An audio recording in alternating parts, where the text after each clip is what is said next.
I love the idea of an education festival because it is about celebrating education. And I think, was it Tony Blair who said education, education, education? And I think somewhere along the line that sort of got a bit lost. But it's the key to everything, isn't it? I mean, because it's where we start, it's how we learn the skills that we're going to engage with the world with. See, if I'd been properly educated and not at Wellington, I wouldn't have put "with" at the end of that sentence, but you can't have everything. I think, it's important at this particular time because education kind of, for as long as I can remember, has been in a state of perpetual crisis, which has kind of been as much created by the Department for Education as anything else. I mean, if you talk to a teacher, the tragedy of this country at the moment is that people are leaving the NHS in droves and they're leaving teaching in droves because they're disillusioned and they are overworked and they're constantly given top-down changes of what's required of them and regulations and new curriculums. So I think an education festival is good because it celebrates instead of actually being under the cosh. People can talk about what they do and people can learn better and people can be inspired and people say, oh, well, this is going on. People find out, it's like all these conferences, you find out about what's called best practice. You find out where somebody's doing something which is having really good results. Somebody's doing something which is really bringing on children who've got special needs, whether that's ADHD, as I talked about earlier, or dyslexia. So it's all about finding better ways to do their job. Nobody gets into teaching because they don't, they fell into it because they couldn't think of anything else.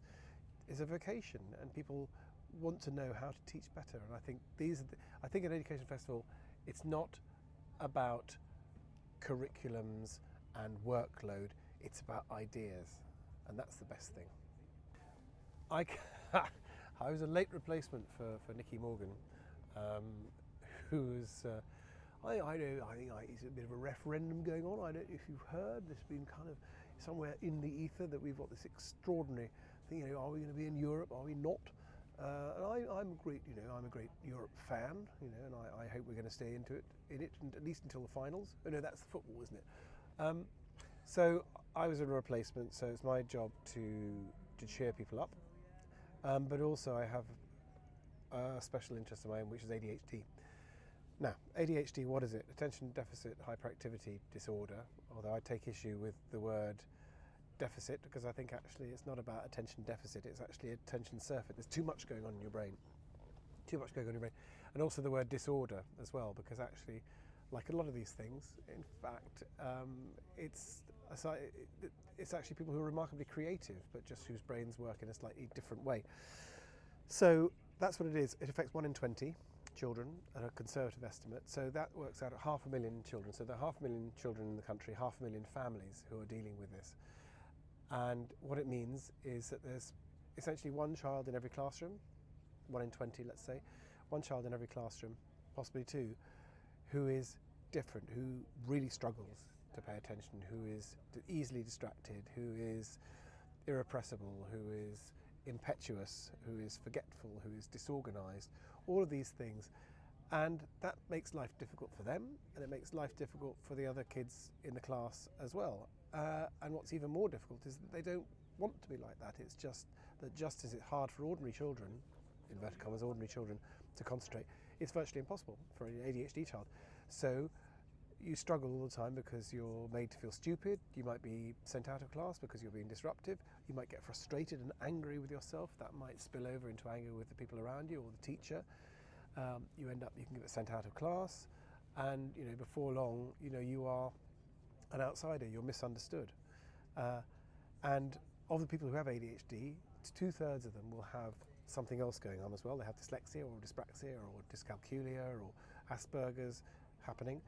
1/3 will have two of those extra disabilities to cope with. So there's a lot of anguish, there's a lot of real pain, real depression and anxiety in young children of 8, 7, 8, 9, younger. So 40% will suffer anxiety and depression, and 1 in 5 will attempt suicide by the age of 18. So it's a massive thing. I call it a Cinderella kind of disease, disorder. with its two ugly sisters, dyslexia and dyspraxia. And I just want to shine a light on that and say to teachers, look out for it.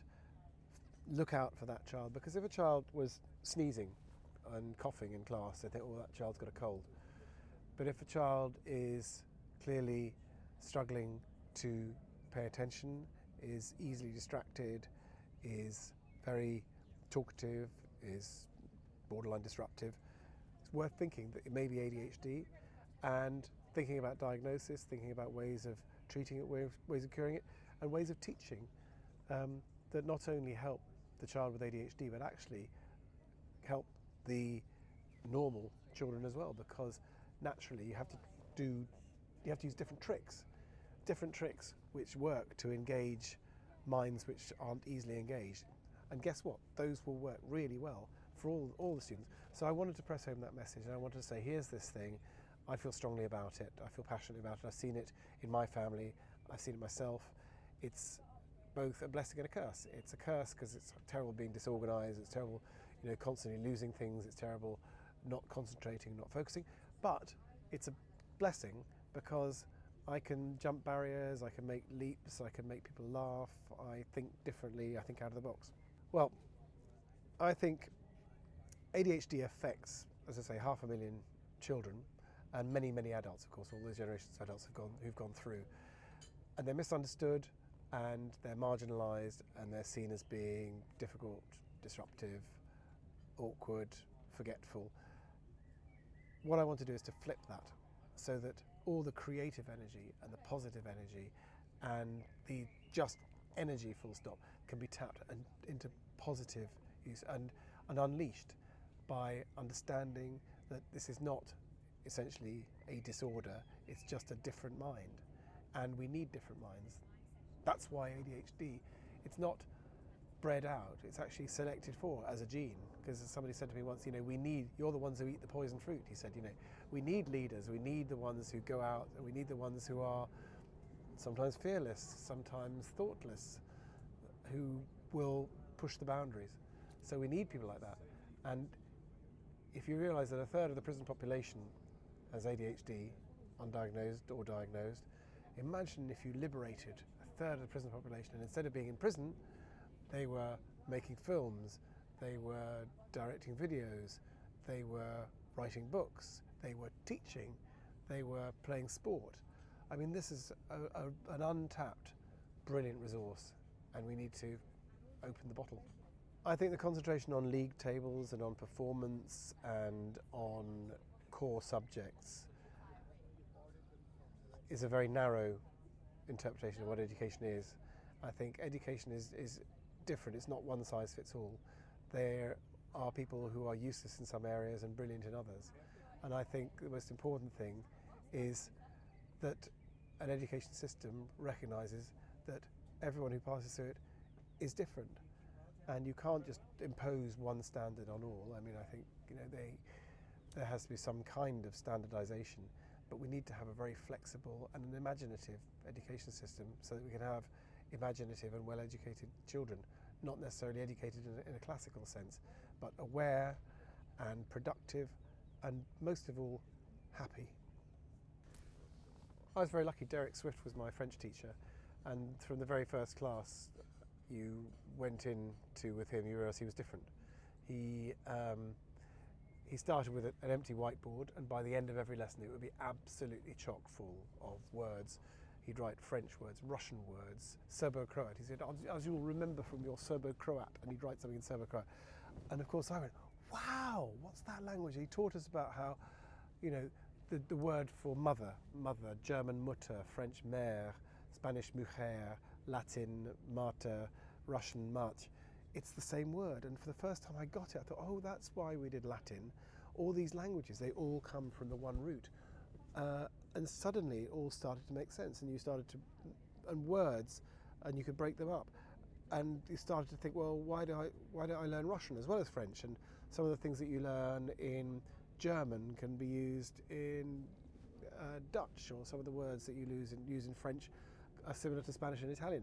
So it opened up a world, and it just unleashed an energy. And he told us about literature as well. He ran the bookshop, so he encouraged us to read Russian novels, French novels, German novels, and he was different. He was different, and he set high standards. He wasn't old school.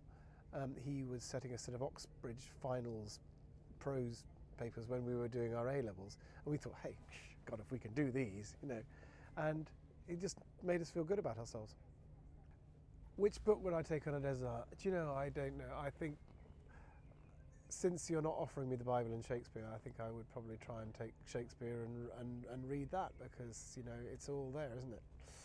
And yeah, that would be good. That would pass the time. People often say, what advice would you give to a young comedian?